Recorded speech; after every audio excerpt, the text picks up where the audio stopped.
Good morning, class. Today's topic is constructor. A constructor is a special type of member function for automatic initialization of object of its class.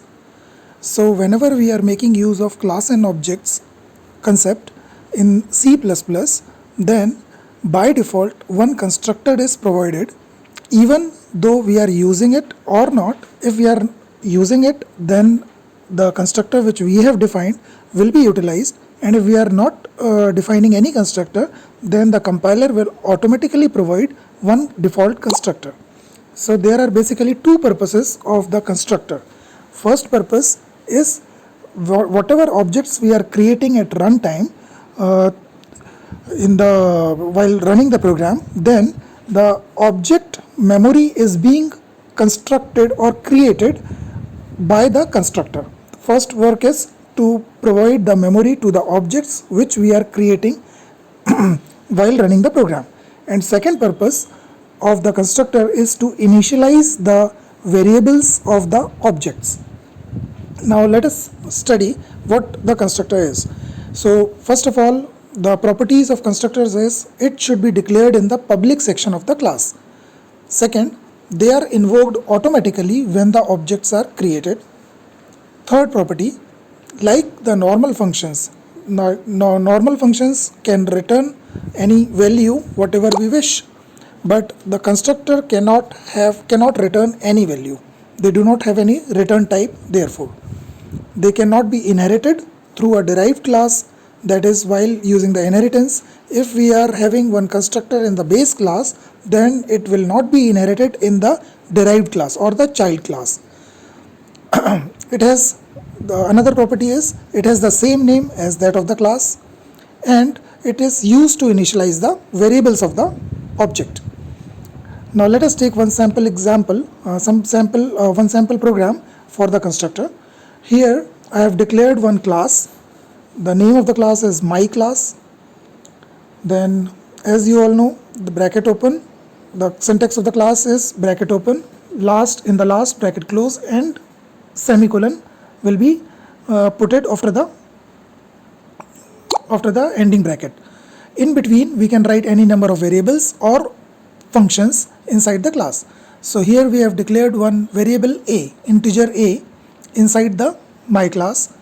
Now this integer a will be private by default, because whatever we declare in the class, if we are not specifying any access specifier, and the access specifiers, as we have already discussed in our previous lectures, can be of three types: private, public, and protected.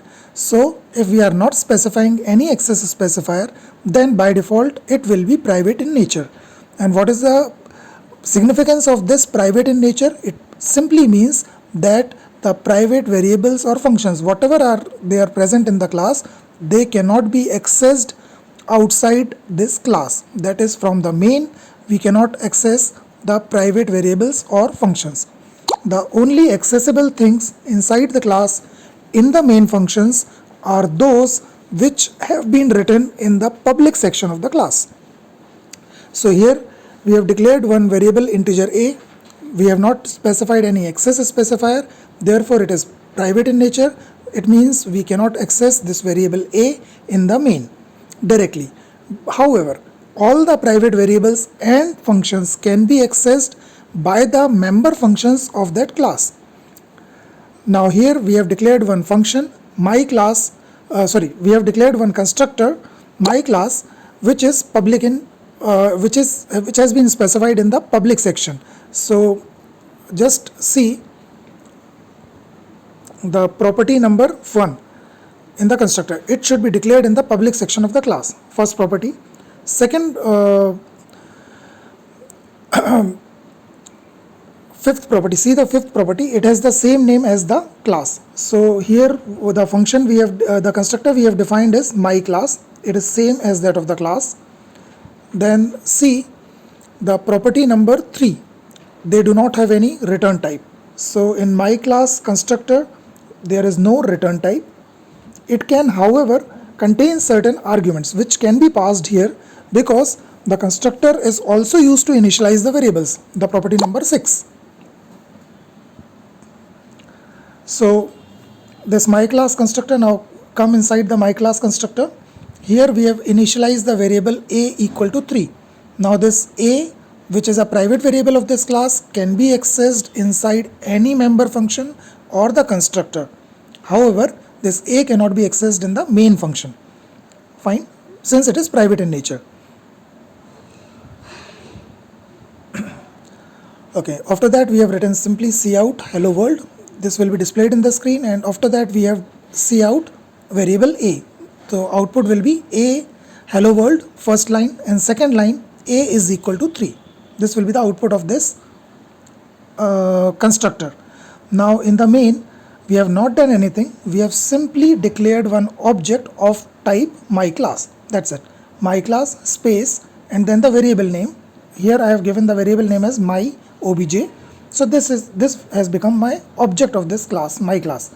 Now, as already mentioned in the properties, property number 2, see, they are invoked automatically when the objects are created. It means I don't have to call this constructor specifically. Whenever I create the object, like in the main you can see my class space my object. So whenever I create this object, this constructor will be automatically called and will be executed. So output of this program will be hello world, the first line, and the second line is a equal to 3. Thank you.